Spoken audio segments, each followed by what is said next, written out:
Welcome to another episode of TIDES, where we explore cutting edge ideas reshaping the business landscape.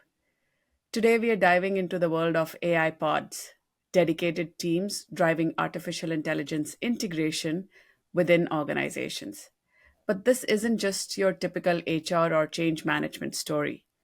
We are thrilled to be joined by Brandon Grant, an accomplished executive and senior vice president of technology operations at Vena Solutions.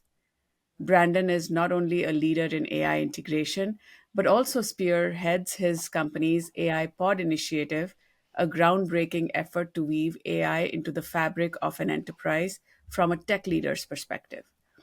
With a rich history of leading teams across SaaS, cloud operations, and enterprise IT, Brandon brings a wealth of experience in transforming technology into tangible business value. And in this episode, we will uncover what makes an AI pod work, the challenges and triumphs of leading AI adoption from a technology standpoint, and how Brandon's unique leadership approach fosters innovation and collaboration. Welcome to Tides, Brandon. Awesome. Thanks, Shweta. All right, I know you and I had an offline conversation about AI pods, and it just sounded so amazing. So, what inspired the creation of an AI pod in your organization, Vena Solutions? Yeah, it's a great question. Thank you.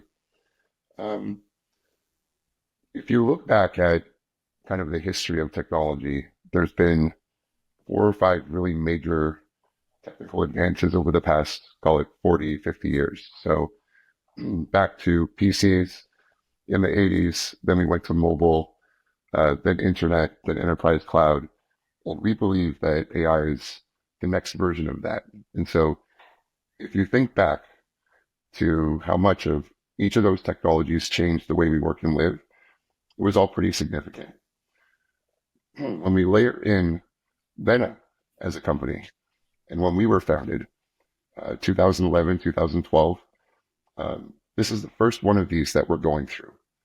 And so knowing that this is a muscle that you build over time, it felt like it would be beneficial to us to create this cross-functional team that could kind of swarm this topic, get a bunch of different perspectives on it, so we could chart a path forward. And so you mentioned about forming a team. So how is the AI pod structured today? What are the roles and different disciplines that are represented in the pod?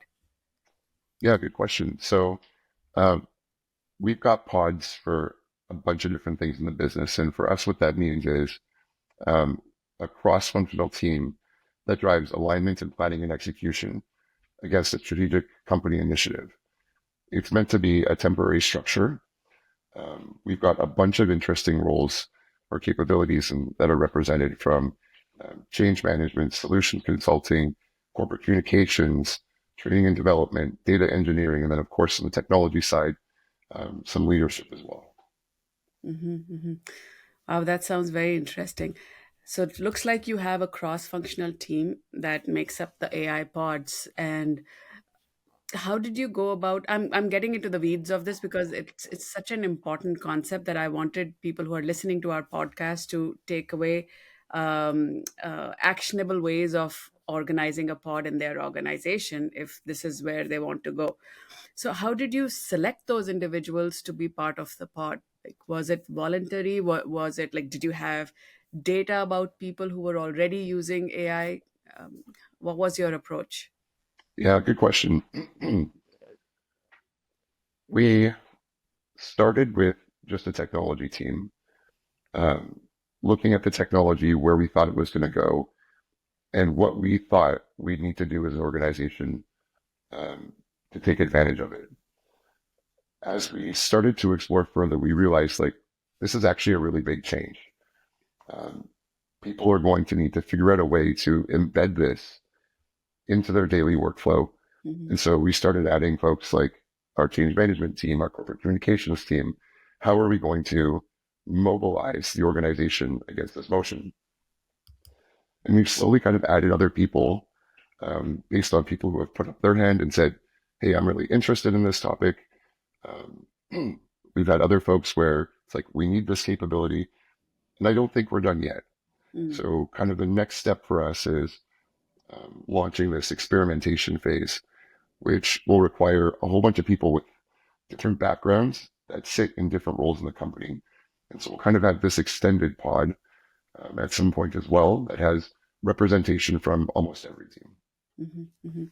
And did you go about doing a visioning exercise with the pod to determine where are we collectively going, and how do you measure success of your initiative? But yeah, we did go through a visioning exercise. Um, when you first form a pod, one of the first things we do is build out a mandate. And that mandate has certainly adjusted over time. The technology seems to be developing on a daily basis, but also we found that there's certain things that we need to do that we didn't think we had to.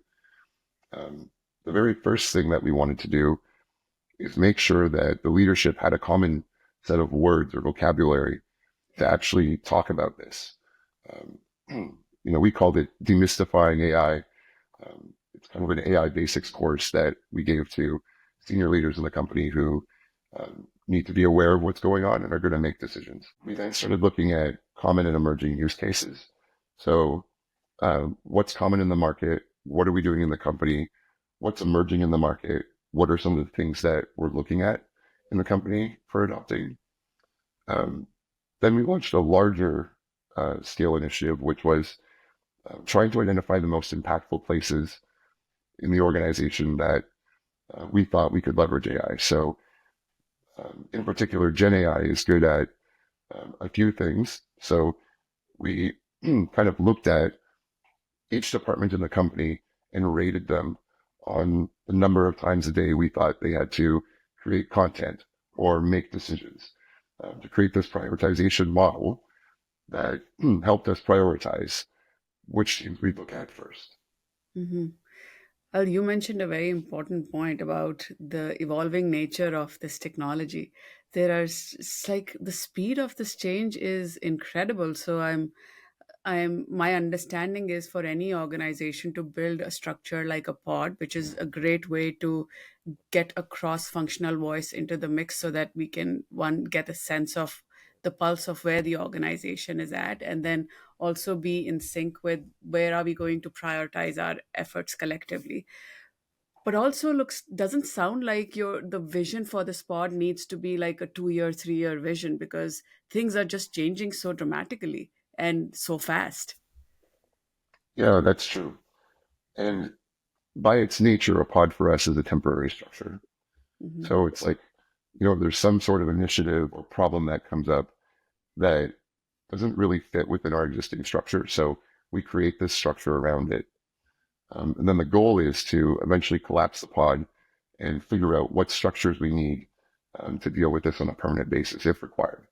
So I do think that, eventually we'll have pulled a lot of this into the various teams at Vena. So whether that be IT, our change management team, training and development, it'll all come in eventually. I'd like to get into a little bit detail about how does this pod prioritize initiatives, and for let's say how do they identify initiatives first, and how do they prioritize them? Yeah, good question. So there's kind of two things that we think about where AI can deliver value. There's business value, and then there's employee value. Uh-huh. We're a growth company. We have way more ideas than time and resources, and so we've got to be careful about deliberate about what we decide we want to invest in. Um, we look at things from what value do we think this will deliver the business? We'll be able to get done something sooner. Does it mean that something will require less effort? What value will this deliver to the employee? Will it give them back time that they can choose to take as personal time or learning time or to invest in the next project? And so Mhm. we're kind of looking at things from those two lenses. I'm also curious, Brandon, to know what are some of the early challenges or barriers or friction points did this team collectively unpack when you were in early days of sense making, where the organization is on the AI maturity curve from an adoption perspective? Yeah, good question. So I think back, I'll talk about Gen AI specifically here. Hmm. I think back to when it first became mainstream, we started hearing these horrible news stories about, um, I think it was Samsung that had one of their employees had put some source code in or some sort of customer data in, and it, spat it back out to some different person that didn't work at Samsung. And so we had taken this position of, until we get our arms around this, we don't want employees using it. Uh-huh. Um, we just don't understand it well enough to be comfortable with it. And then since then, we've kind of taken a step back from that policy and said, what we want to do is give you the knowledge and guardrails to be able to use it effectively. Don't put customer data in. Yeah. Don't put IP in, but it can help you in your day-to-day life, and here's how. And I think it was a bit of a challenge walking back from that. People were afraid, we thought originally afraid to use it, Mhm. but in our systems, we can see that people are using it. And so they were actually afraid to talk about that Mm. they were using it, which was really interesting because when you think about Gen AI, it's so new and it's moving so fast that there's no instruction manual for this thing. Yeah. And so we need people who are experts in their role, using it within the context of their role and sharing, like, hey, I experimented, tried this use case, it worked, it didn't work, what happened? Like, that's how we as an organization will learn. Mhm. So we've been spending a lot of time making sure people know that um, not only is it okay, it's actually expected that Yeah. you're somehow integrating this into your daily life. And I don't think we're there yet, Mhm. but we're getting there. And when you mentioned you have data around usage, how do you go about collecting that data? Hmm. And did you um, did you have to make people aware that you're collecting data on usage? Yeah, for sure. Yeah, I mean, part of our corporate security stack is, making sure we understand what applications are being used, and that's part of our security posture. Uh-huh. Our team members all know that we do that. It's, Yeah. it's part of their policies, and it's shown to them when they log in. That's fantastic. One of the things that I've also been talking about greatly is the value of transparency in Hmm. this adoption journey, because we don't want people to be surprised that they're being monitored, or because things will change down the road, jobs will be impacted down the road. So the sooner we make people participants in this change journey, the better the adoption and integration of AI will be. Yeah, that's right. I think we've been pretty upfront about um, two kind of deeply held beliefs that we have that are really important to us in this journey. One, uh, we believe that people who figure out how to effectively integrate AI into their daily workflows will outperform those that don't. Hmm. And then, so related to that, we believe that the companies that do a good job of helping their teams through this transition will outperform those that don't. So I think it's important for us to reflect on the magnitude of this change. Yeah. We as a company wouldn't exist without all four of the other major technology eras that I talked about: Yeah. PC, mobile, internet, enterprise cloud. Hmm. And so, if this is the next one, what does that mean for all of us? I think that a lot of people haven't yet internalized the amount of change that we're about to go through. Uh-huh. Yeah, so true. I'm also hearing in news that coding is dead, or there are tools out there like Lovable, Mm. Replit, and whatnot that can create code and generate apps. Is that what you're noticing in your organization as well? And how are technical people in your organization reacting to this change? I think part of it depends on what stage you're at as a company, right? Uh-huh. If you've got a mature product and as a business, you're really looking just to maximize profit and kind of extend the life of your product as long as you can. I think that could be true. The organization may decide that a similar amount of investment, whether it be from an AI solution or a person, is okay. For the vast majority of companies that produce software, this has kind of kicked off an acceleration. Mm. Most companies are saying, okay, I've got 200 developers and I can increase their productivity by 30%, Mhm. which means I can bring excuse me, which means I can bring more features to market faster. And so when I look at our competitive landscape, it seems to me that things are accelerating, not that companies are pulling back, trying to keep the same pace. Absolutely. So I want to get into a little bit about tech leader at the helm of this change. What's unique about you as a tech leader driving AI adoption compared to, let's say, an HR or a change management professional driving this initiative? Yeah, it's a good question. I think when you've got a technology landscape that's changing so quickly, it helps to have a technologist at least involved Hmm. to understand um, what are the limitations of this thing? Where is it going? What are the possibilities? Hmm. What is our broader technology? What does our broader technology ecosystem in the organization look like? And where does this feel like it's going to fit? That being said, I'm a really big fan of a multidisciplinary approach Yeah. to these types of problems. From a technology perspective, I can understand what it is, where it's going, the best places to use it in the organization to some extent.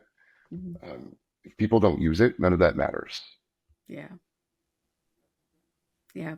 And I'm assuming this is where your partnership with the change team or the HR function in your organization is so critical because they can have a pulse of the what are the employees thinking, feeling, and doing Mm, about this change, and collectively bring it to the group for a multi-perspective decision making around how do we solve for this. that's right. Yeah. So I also wanted to understand what are the biggest hurdles or challenges that you and the pod collectively have encountered in integrating AI into the company workflows and the culture. Yeah. So I think from a challenges perspective, this has really changed how people move through their career. Yeah. So first of all, if you kind of take a step back and look at some of the data, a lot of companies are choosing not to hire junior people and instead replacing that role with some sort of AI. Hmm. So I saw some really interesting data come out on that a couple of weeks ago. And what we're seeing is that for some junior folks, it brings them to a new level of capability really quickly, which is awesome, right? That's great for their toolbox. Hmm. The problem is that sometimes the solutions that it's providing actually are learning experiences for the people that are taking advantage of them. And Hmm. so what you see is um, people not necessarily getting the same amount of knowledge or problem solving skills as they move from one level to the next. So how does then the HR or the change team come in? Because problem solving and critical thinking are going to continue to be, you know, very, very important skills as the basic work is taken away by AI. So, how is the organization trying to bridge that gap, so to speak? Yeah, it's a good question. I think we're still trying to figure that out. Mhm. And I don't think that's a Vena problem. I think that is now a society problem. Yeah, that is so true. So, Brandon, can you share a pivotal learning moment or a project that reshaped your approach to AI integration or made drastic pivots in the AI pods approach to how they were solving for AI integration in the organization? Yeah, sure. We've got a really awesome partnership with Microsoft. And so, uh, as an AI pod, we went down this road of, okay, let's get some Microsoft Copilot licenses. So, for those of you that don't know what that is, it's kind of like ChatGPT integrated into the Microsoft Productivity Suite. So, we got a bunch of licenses for that about a year ago, and had been kind of assuming that this was going to be the Gen AI broad product that we use in the organization. Being in the AI pod, I'm always pushing the limits of what it can do. Um, we were doing an RFP for a new office that we're opening up in India, and all of the RFP responses came back in a different format. So I'm in Microsoft Copilot. I upload them all and say, tell me the differences between these RFPs so I can make a decision. It really struggled with that. And this was, probably 6 months ago now. I thought that that was just a limitation of where AI as a technology is at least AI that's probably available. But what I found is that if I used a different model, I actually got the results that I needed. So then we started to realize like not all of these are created equally, Mhm. even though Microsoft's technology is based on OpenAI. The OpenAI product delivered better results in that case. Mhm. And so we started to realize that certain roles or certain use cases might actually need a different model. So the complexity of our effort has gone up because Mhm. now we have to introduce different technologies, get folks to experiment more than once. So, Yeah. okay, this didn't work here. I'm going to go try there. And then, of course, handle the costs and complexities associated with purchasing and managing different systems as well. And so Yeah. we kind of expanded our scope as the iPod to explore multiple models. Yeah. But what a great learning that the pod experienced. One that um, it's really hard to identify use cases sitting just in isolation as a pod. Like the top-down approach for identification of use cases might only give a limited perspective. So Mm. till and who would have thought about this use case? This is like maybe comparison of RFPs might have been just a small teams doing it on a very not so frequent basis. This is not a very common use case that applies to everybody in the organization. So uncovering and unpacking this use case from a top down approach is quite difficult, I would say. So so this brings me to another question, like because this use case was something that you experienced, and you were sitting in the pod, so your voice could easily be represented in the pod. But how do you unpack use cases at grassroots level and bubble them up so that they can come up to the pod for this kind of conversation around, should we solve for this at a unique level, or is it an enterprise wide lens that we need to take for solving for this use case? Yeah, I think we've taken two different approaches. So one is there's use cases we know are that are pretty easily uncovered. And I talked earlier about in our mandate about going through that prioritization exercise of, which departments we thought had the greatest potential. So we've got folks from our IT team that are working through that prioritized list, going and talking to people about the use cases that we know exist, Mhm. or that are easily surfaced in each department. And then they're kind of looking at requirements saying, okay, we think this could be solved by this tool.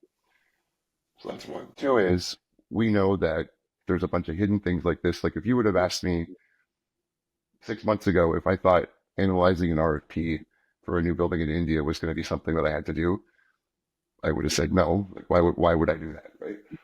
Um, so there's a bunch of stuff that comes up infrequently or that we don't know people are doing as a part of their jobs.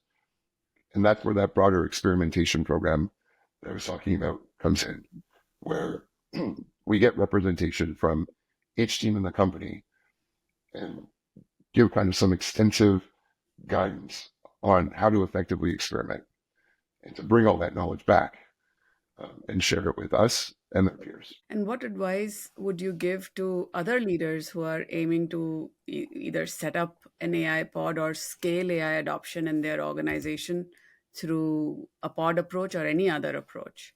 Because you've had some really cool lived experiences under your belt leading AI integration in your organization from a technology leader's perspective. Yeah, I think that's a great question. So, one, I believe as leaders, we have a responsibility to help our people through this. Hmm. This isn't just career currency.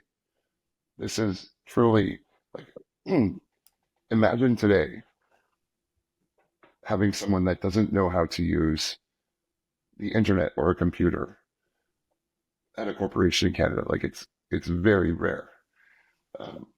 So we have a responsibility as leaders to help our team um, evolve with the technology landscape. To do that, they need education. What is it? How does it work? How do you use it? Guardrails. People need to know what's safe and what's not safe. And folks also have to understand that I'd say in most organizations, safe to try is the baseline. Yeah. Um, Expected to try is probably a more realistic way of phrasing it. Hmm. So well said. And then, because you're in technology, I'm really curious to hear from your perspective. What are the innovations or trends related to AI or Gen AI that you are most excited about? So, two broad um, trends that I think are interesting. One, agentic AI. Hmm. So, this concept of having Gen AI that has a very specific set of use cases. So, that could be as simple as, this is the only documentation you look at. It might be approved HR policies, for example, and you respond only based on this documentation. To more advanced situations where it's like there's a certain set of tasks that it performs. So an email comes in, it does something with it.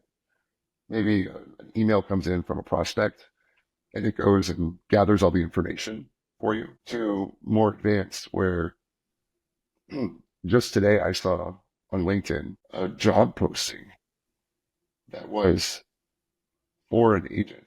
In other words, this posting was for an agent looking for another agent, Oh, really? which is just fascinating. So not only do we move into this place where we've got kind of these digital headcount that we might need to manage, but they may be going out and hiring other headcount on our behalf.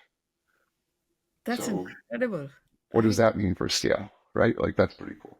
The second is, and then, I think um, we've talked about these different major technology evolutions and how they've impacted us and benefited us over time. If we look way back to factories and 1800s, early 1900s that were driven by steam, it was not easy at first to sell electricity into these factories. Hmm. The management and owners didn't see its immediate purpose. So there was a cleanliness factor because they were all being driven off of, this single steam engine, usually powered by coal. But the other benefits weren't like immediately obvious. Hmm. And so later, people figured out what you could do is you could actually use electricity and move the tools anywhere you wanted in the factory instead of having a single steam engine and they're all kind of locked in place, Hmm. which created all these efficiency benefits. So what we saw there is a new technology come out, but the existing organizational systems that we had were built around the existing technology that we had. And so the whole system had to change and we had to think about the whole system differently before we got the maximum benefit. I think the same is true with AI. Mm. So think of all the organizational systems that we have and how that might need to change to really benefit AI. So let's look at performance management. Hmm. Most organizations have a performance management cycle where someone does their work and gets feedback on it later. There's some sort of performance management cycle. Um, that's kind of the system.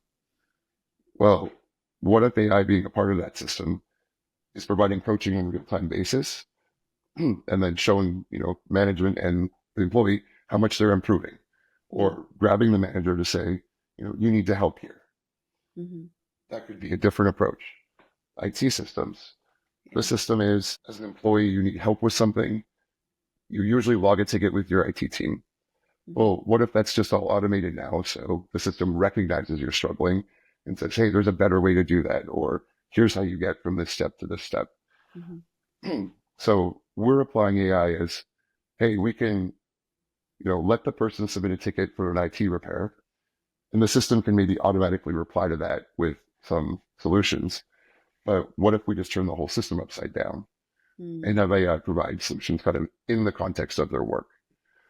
So I think kind of these broad system changes and agentic AI are going to be really interesting over the next, call it 2 to 5 years. It'll take some time for sure. Well, this definitely seems like this is reminding me of the days when ERP first came into existence Mm, and how much focus and effort went into implementing ERP into organizations. And some organizations are still on that journey mm, of implementing ERP. And that was just one system.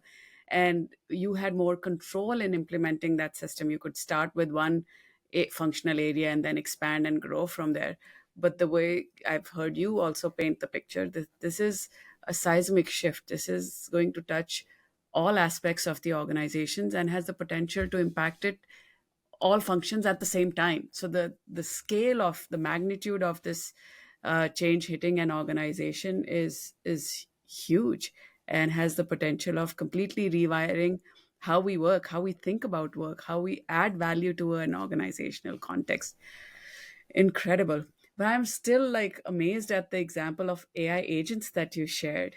mm. And that just makes me think, and I'm curious, do you think organizations are ready to integrate AI agents into their ecosystem? Yeah, it's a good question. Like if you look at um, if you look at Microsoft Copilot, so there's kind of two pieces to this. I think there's like, is the organization ready, and ease of someone actually creating an agent and making it function. No, I don't think organizations are ready. I think um, if you were ready yesterday, you're not ready today because now Mhm, your agent can hire another agent, right? If you build it that way.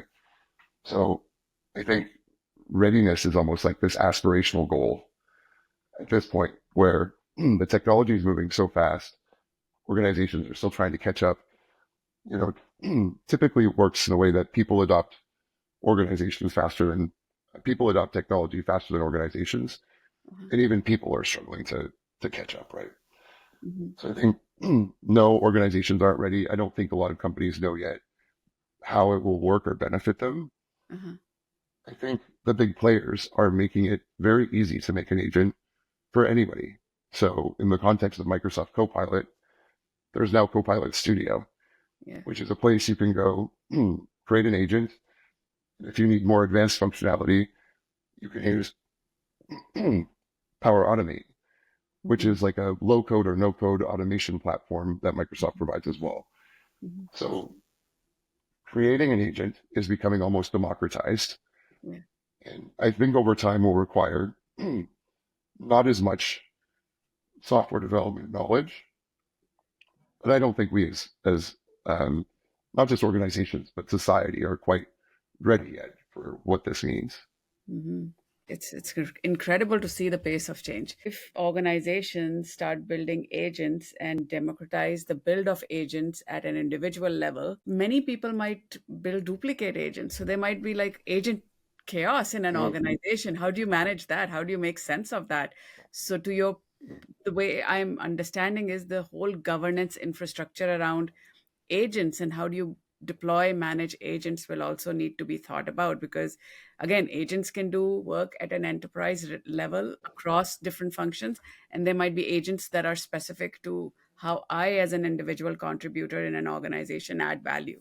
Yeah, it's an interesting question. We've got a whole theme on our mandate about um, governance in the iPod, and if you choose an enterprise focused solution like Microsoft Copilot, there is like an approval workflow you can build into it, uh, which I think is really important. But organizations, a lot of IT governance is based on this idea of I'm going to purchase this software.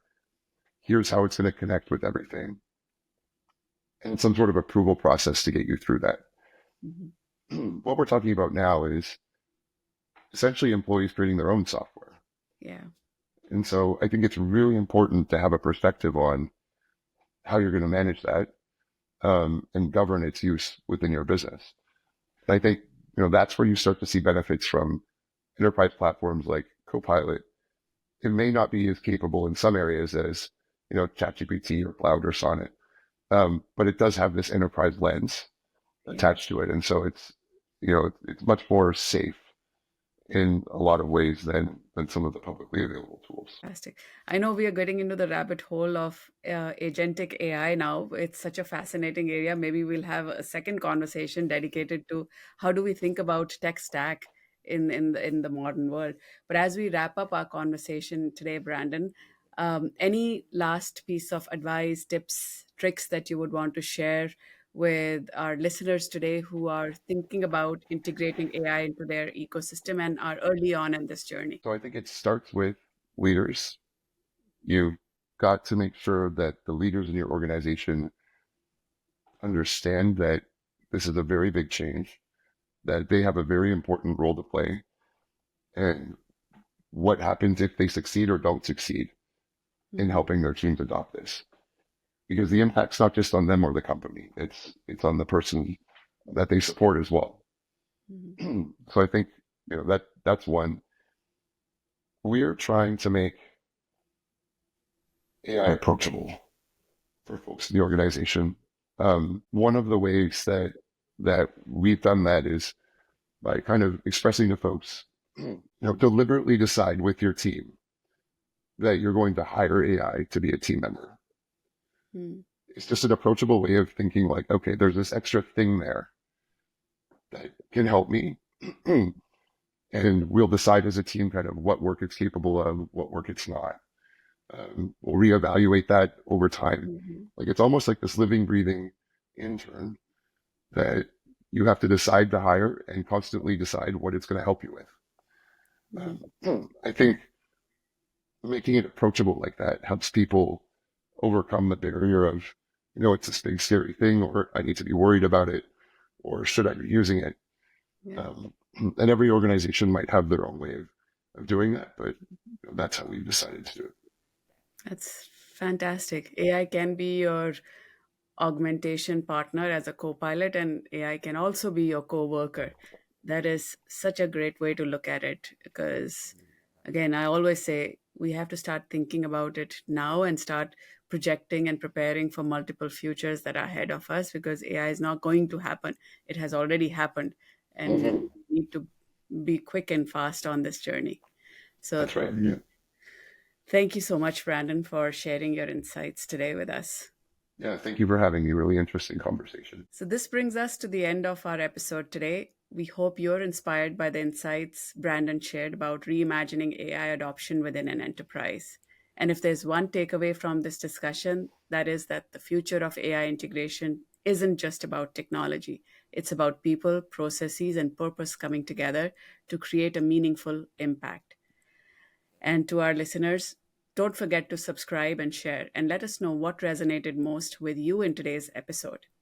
And we'll see you next time on Tides.